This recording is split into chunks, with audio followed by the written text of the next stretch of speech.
Honored guests, ladies and gentlemen, colleagues, please help me welcome to the stage Doug Garretson.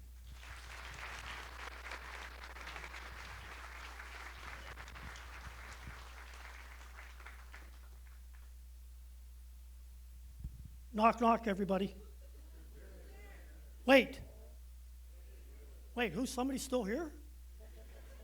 Let the record show, thanks to all my prior legends, that I'm already 30 minutes in the hole, and I haven't even said my first word. All right. I want to begin by thanking my wife, who's not able to be here today, but she was my work partner at Medic 4 on the north side back in 1975. Called me on the phone one day, asked me to marry her, and that's lasted 47 years. And like all the rest of you, my journey through EMS would not have been complete had she not been there supporting me the whole time. I want to thank my kids, and mostly I want to thank them. They're not here today. I didn't bother to invite them, but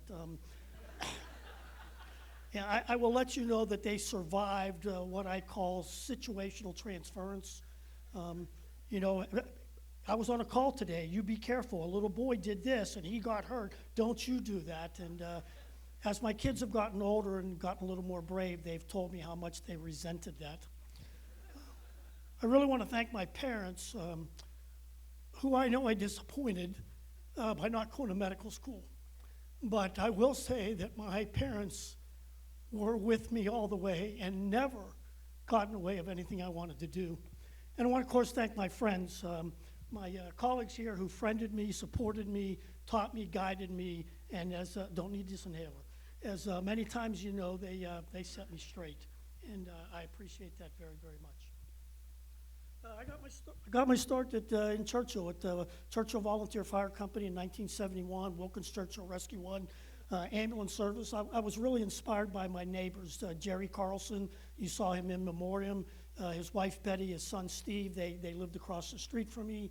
I can remember the fire whistle going off, running out of the house in my pajamas, jumping into the back of Steve's Mustang and tearing off to the fire station. But you know, although I was inspired by them to join, I have to tell you today that I was really motivated by my burgeoning friendship with a great friend named Andy Blanco, who's here with me today, and I appreciate that. But you know, things move on, and it was that time that I had to go to college, and Andy went to Penn State, and I went to Duke in North Carolina. I mean, it was really far away. And there was one payphone in the freshman dormitory, and you didn't always get to use it. And I was alone and had no friends. And in that first weekend I was there, I looked up where the local fire station was, and I caught a bus, and I went downtown because I thought, if I walk in there, I can find someone that I can talk to. And I ran into a guy named Wayne Smith, who was a good Christian man, and he showed me around this huge fire station with 16 firefighters and 8 bays, and he showed me the whole place, and then he took me upstairs, and he introduced me to other people, and then he invited me back the next weekend to eat with them. And then the next thing you know, he helped me become the first ever intern at the Career Fire Department in Durham. And I spent over 2,000 hours volunteering, working on Rescue 11, and it was incredible. I was exposed to racism like I had never known it in my first 18 years of life. I was exposed to poverty. I was exposed to people-on-people violence. I had people take me hand to medical calls and rescue calls and fire calls and teach me things that have been lessons the rest of my life. I experienced everything and got great knowledge, great skill, great friendships, and life experiences. But, you know, that came to an end because I really missed being home, and I wanted to be part of Pittsburgh EMS. So I transferred to the University of Pittsburgh, and I got in the Shatner paramedic training program, and I became a Pittsburgh paramedic. Thanks to Andy Blanco, who had an interview before me, turned the job down and begged Glenn to call me, and I got a call a couple days later, and thank God I got the job. So again, Andy, thank you very much for that. I appreciate it. I was in heaven. I was doing what I wanted to do. Life was great. But there were a couple lessons I learned in those first 18 months, and I'll go over them quickly to just kind of give you a feeling of how I get guided in life. At Medic 4, we took real good care of our ambulance. We waxed it, we cleaned it, we washed it every day. The tires were clean, the hubcaps were clean, the shelves were stocked properly, and the supervisors took note of that. And on July 4th, 1976, the 200th anniversary of our country, the supervisors showed up at Medic 4, with a spare ambulance. And they took our ambulance, not our crew, to Point State Park. And then they took some pretty boys from out east, and they had them staff that truck to represent the new Pittsburgh EMS. But you know, my crew wasn't angry at that time. I mean, to be honest, we were all young, and our supervisors were young, and they lacked a lot of experience and a lot of training. But what we learned from that is that we would never, ever, I would never, ever, I pledged, would never take credit for what somebody else did, and I would always give credit where credit was due. The other thing that happened in those first 18 months is about a month after that, I'm on a call for a cardiac arrest up in Brighton Heights on the north side, and there's a supervisor in a white shirt doing CPR. And as we're coming out of the house, they said, hey, those compressions need to be a little bit faster and a little bit deeper. And when we got to the hospital, that gentleman who worked for me on July 4th, 1976, pulled me aside and said, don't you ever tell a supervisor what to do. And I looked back at him and said, you know, I don't really care if it was Jesus doing CPR. If it wasn't right for the patient and it wasn't going to make the difference we wanted to make, someone had to speak up. And if that was going to be me, it was going to be me. You know, sometimes we talk, couple of a ton today have talked about, you know, it's all about the patient. And sometimes when you say that, you say it so many times it almost sounds cliche. It's not. The other thing that happened in those first actually 6 months was, we joked a little bit, there was an essay contest for all crew chiefs to write a letter as to why they wanted to be a supervisor. And I wrote a letter. And I wrote a letter that said that I didn't want to be a supervisor. That, you know, I just have to tell you now, I have never aspired for leadership in my entire career, and I have never once applied for a job that was above what I was currently doing. And the other thing that occurred in that letter was that I came to a realization that, you know, my interest was with patient care, and I wanted to be in the street with a team. And I made a commitment to myself that throughout the rest of my life, my aspiration would be to be true to myself. And I carry that to this very, very day. So how did I end up in the training division? Well, let me just say that a lot in my life has not gone the way I wanted. And despite what you may think is a very successful career that I am very proud of, I lived with a lot of disappointments. They asked me to be in the training division. I said no. They asked me to be in the training division again. I said no. They asked me a third time and said, hey, just come for 6 months, help Gary Fulton, train one class of paramedics, and after that, you can go back like your letter said, work in the street in an ambulance with your crew, and you'll be back where you want to be. And I said, okay. And as soon as that class ended, there was another class. And I stayed another 6 months. And at the end of that class, there was continuing education that we started to develop. And so I stayed to help with the continuing education. And then Gary Fulton quit and went back to Indiana County. And now I was the training supervisor. Except that as the training supervisor, you know, eventually I was no longer in the office. My office was at the Center for Emergency Medicine in Oakland. We had a training division on the north side. I never hung around the water cooler. I wasn't there at shift change. No part of those coffee clutches. I didn't have any of that collegial feeling that so many of my other legend friends in that had. They'd go to baseball games after work. I wasn't invited. But you know what? I stuck with it. I got what I needed to do. I got instructor ratings. I started to develop classes. I started to teach. I started to teach locally, regionally, across the state. I taught nationally across the country. I presented at the EMS Today conference 9 times, and I just made the best of it. And in the process of all that, you know, things got worse. They created the Department of Public Safety, and Glenn Cannon called me into his office and said, you're going to be the director of the Public Safety Training Academy. And you know, it says here that when you're asked, you step up. And that's how I ended up in those positions. But you know what? This will sound silly to you, but I'm a young kid. I lost my white shirt. I lost my badge. I lost my identity as a Pittsburgh paramedic. I worked with police officers, firefighters, the IAFF, the FOP. I worked with people that had 20 years of seniority over top of me. But you know what? I sat down and I said, I'm going to do this job. I learned what the police do. I learned what their lessons plans were. I became a state fire instructor. I was a state fire instructor. With John Leahy, I took a recruit class to Lewistown and taught Structure 1 for them before they went out into the street to be firefighters. And I ran into a police officer at the academy. Nice guy, Marine Corps veteran, 15 to 18 years of service, sergeant, worked Monday through Friday, every weekend off, got all the overtime he wanted being a security guard at the training academy. He refused to embrace CPR for police officers. I talked to him. I don't think police have to learn how to do CPR. I got rid of him. I moved that veteran back onto the street, driving a patrol car on the north side, working shifts 7 days a week. But you know what? I persevered, and that's what needed to go forward. And then what happened? Well, let me just say one other thing about this slide, is that sitting next to me is a gentleman by the name of Bill Miller, who's here with me today. If it wasn't for him being with me each and every one of those days and embracing what we were doing and being part of it, I owe a lot to you, Bill, for getting through that period of time. And then one Sunday afternoon, my phone rang, and it was Bob Kennedy. And he said, Doug, Glenn Cannon's the director of the Department of Public Safety. I'm the chief of Pittsburgh EMS. And tomorrow at 4 o'clock, I want you to show up at the office for a supervisor's meeting because I'm going to introduce you as my assistant chief.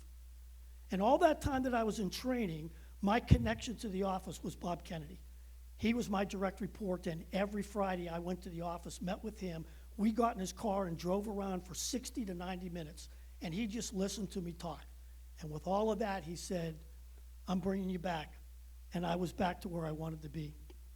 So a couple things happened during this part of my career, and I'm going to try to go through them here quickly as everybody's done. The first is the most memorable moment of my life in my career. And the thing about that memorable moment is it didn't occur at Pittsburgh EMS. It occurred on a beach in Florida, Paso Grill Beach, along the Gulf of Mexico. And I was there with my family and my mom and dad and my children, and I'm sitting under a beach umbrella afraid of the sun. I got a hat and a shirt on, and we're looking out into the Gulf of Mexico, and I said, you know what, Mom? I think that lady out there, I think she died.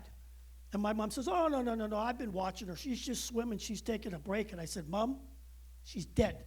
And I got up like David Hasselhoff, and I threw off my hat and my shirt, and I ran down into the water until I couldn't walk anymore, and I dove in, and I swam 20 yards, and I found a woman face down with nothing but bubbles around her face. And fortunately, I could stand, and I turned her over, and she wasn't breathing, and I started mouth-to-mouth resuscitation. And I helped with another man. We dragged her to shore as I continued to do mouth-to-mouth, and when we got her there, I drained some fluid, and then I checked for a pulse, and she still had one, and I kept doing mouth-to-mouth resuscitation, and a crowd gathered around.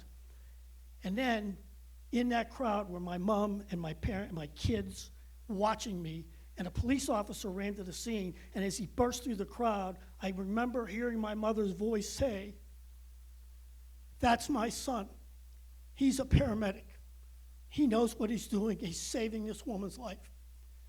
That verbal affirmation will stay with me the rest of my life. But the other thing was, Jane White was 74 years old, and we saved her life. I saved her life.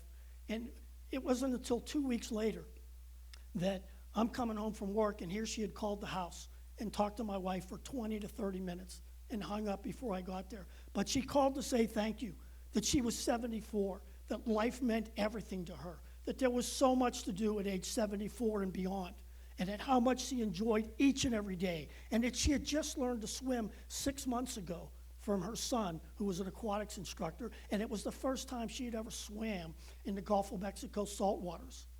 And as she was swimming, she got tired, and when she stopped, she couldn't touch the ground. And she started to panic, and she called for help, and nobody heard her. And she distinctly remembers taking water into her mouth, passing out, and drowning, not to wake up for over an hour more in the hospital. That woman then eventually sent me a note card and a $100 check. And you know, I don't really know what a life's worth, but that $100 was the best thing that I had ever gotten. The other thing that happened, that was my most memorable moment. The next is my most honorable moment. Thanks in a large part to Jack Glass, who I don't believe is here today.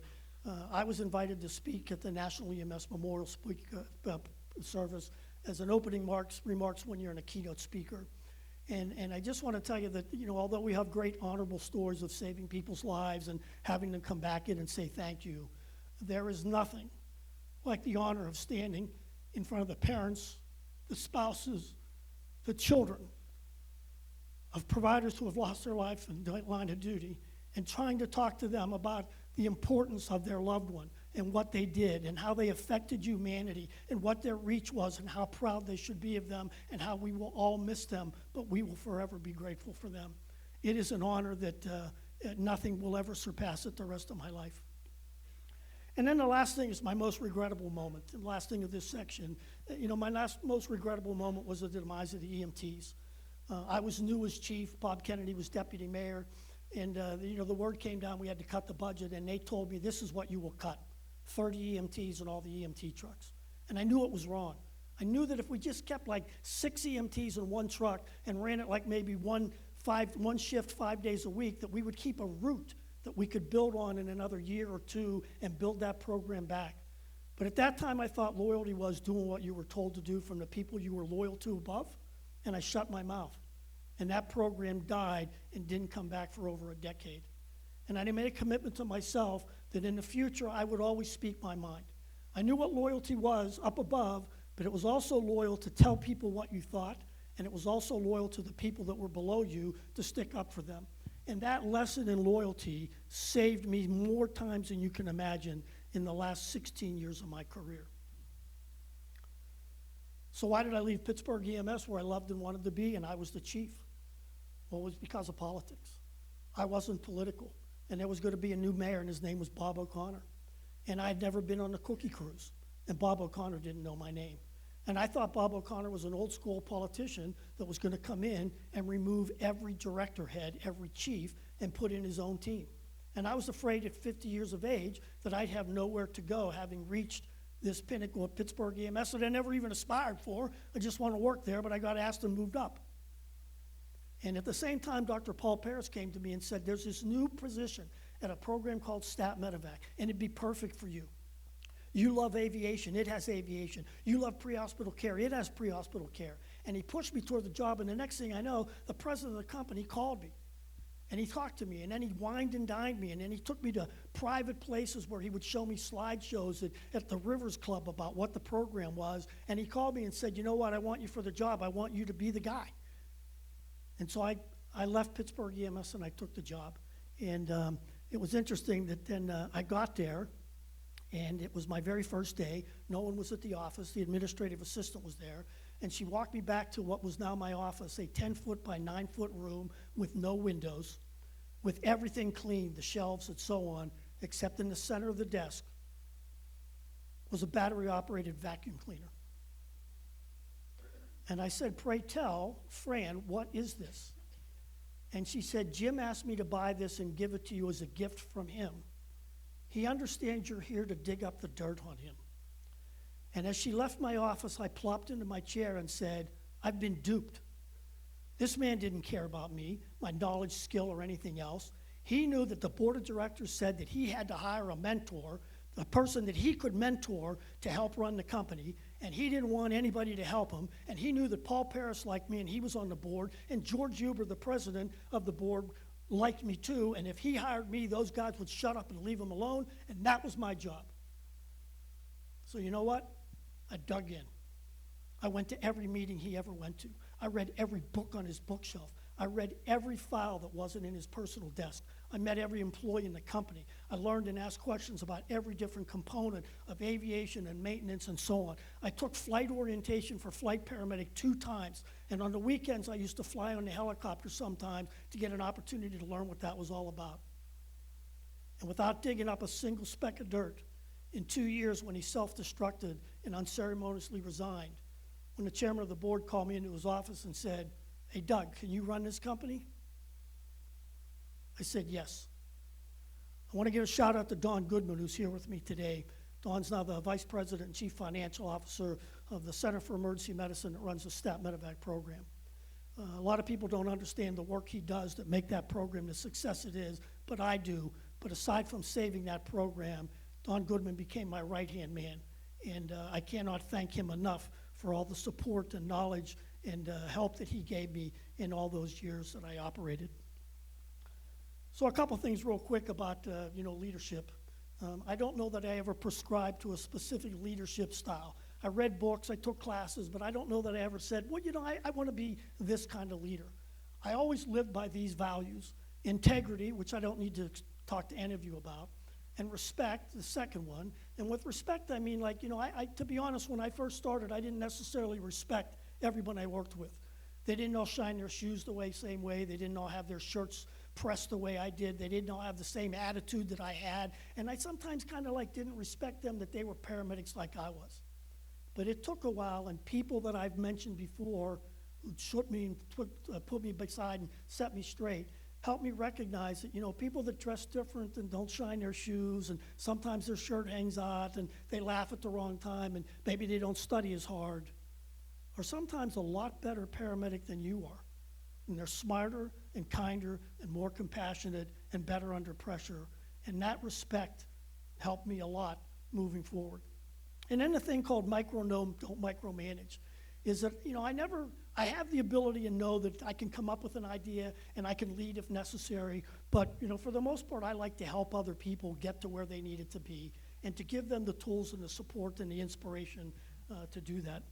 So I come to my last very quick couple slides, and what they tell you is, how do you know when you're done, whether you were a success?